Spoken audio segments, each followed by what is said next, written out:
Welcome back to One Comic Book a Day, where my 2-year-old golden retriever has been a pest during all these recordings this week. I don't know where he is right now, but he's going to be coming anytime soon.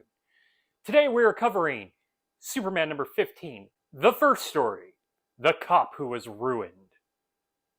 Why not the ruined cop? Why is this passive speech? It sounds so much better. Anyway, apparently there's no actual reporter on this writing. No, Siegel was a high school reporter, so why doesn't he not know to write a better headline? Oh, whatever. Lois is going out with a police officer by the name of Brannigan. Brannigan is a friend of both Lois and Clark and seems to be part of Lois's guys she dates to get dates and not actually romantically involved with. But it does make Clark jealous. Brannigan is known as kind of a bruiser on the police force. Great, I'm totally with this dude. I hate this guy already. Can't really tell. The restaurant they happen to be going to is being terrorized by Billy Tally, a big mobster racketeer. Yeah, this is a mob story. I know I asked for one in the last issue because that issue was really bad, but we're back to the boring old mob stories where we're going to be protecting a terrible cop. I guess I have to go with this if the other story was, racist and involved Superman imprisoning animals. But why are those my choices? Brannigan, being a bruiser, starts to fight the mobsters. He gets whacked in the face by something, causing him to go blind. While he's blind, he tries to pull out his gun and a shot rings out, killing a random woman.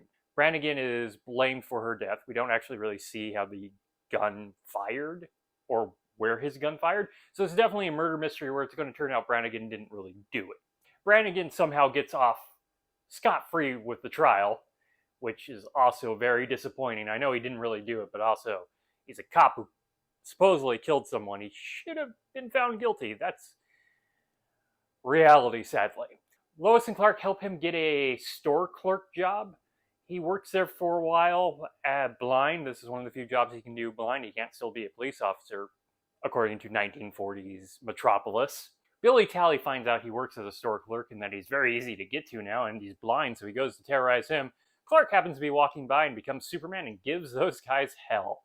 So Brannigan is going to be safe because Tally is so scared of Superman, who then beats up their car and punches a rock to show he means business. Yeah, he punches a rock. I guess it proves a point instead of, stopping the mobsters.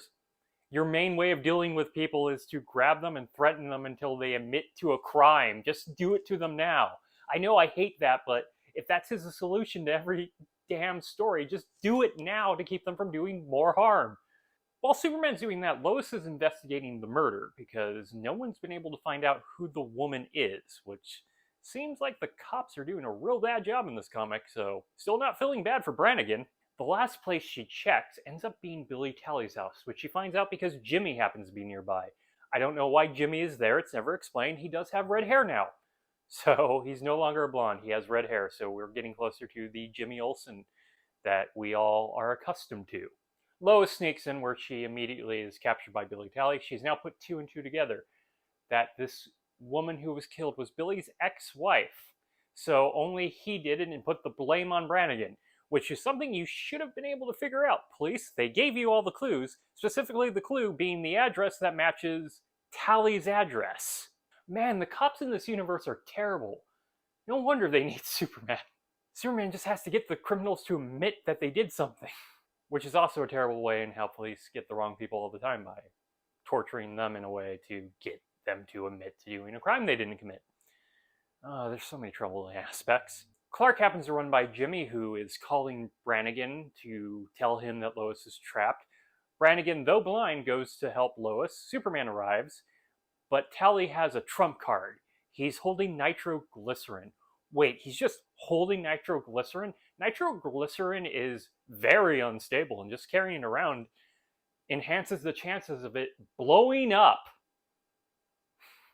Just carrying nitroglycerin around. Superman could have set it off by pushing around the car earlier. Brannigan gets whacked in the face before this and regains his sight because he regains sight like he's Fred Flintstone in a Flintstones episode where he gains amnesia when a bowling ball hits his head. Just back on, back off. Superman should have just punched him in the face. That apparently would have fixed things. and he punches out Brannigan, who drops the nitroglycerin, which Superman catches. It does not go off, though. If it did go off, he could have just put it in between his hands and kept everyone from being exploded. And Brannigan is returned to the police force, which is the main problem with the story. I still don't care about Brannigan. He seems like a dick. And there really wasn't much of a cause for a, this looks like a job for Superman story. Once again, the mob is not much of a threat to him. And I'll keep banging that drum until we stop getting mob stories and more stories about annoying imps from the fifth dimension. That's where a Superman story is at. Okay, if you liked this video, please like and subscribe, hit the bell icon to get notifications when a new video goes up. I do this Monday through Friday, but Fridays is Bat Friday, where I cover a Batman story in either Detective Comics or Batman. And until next time, let us ponder the question, whatever did happen to the Man of Tomorrow? Also, why are the police so stupid in this universe? It doesn't help that Superman's pretty dumb too. Okay, have a great day.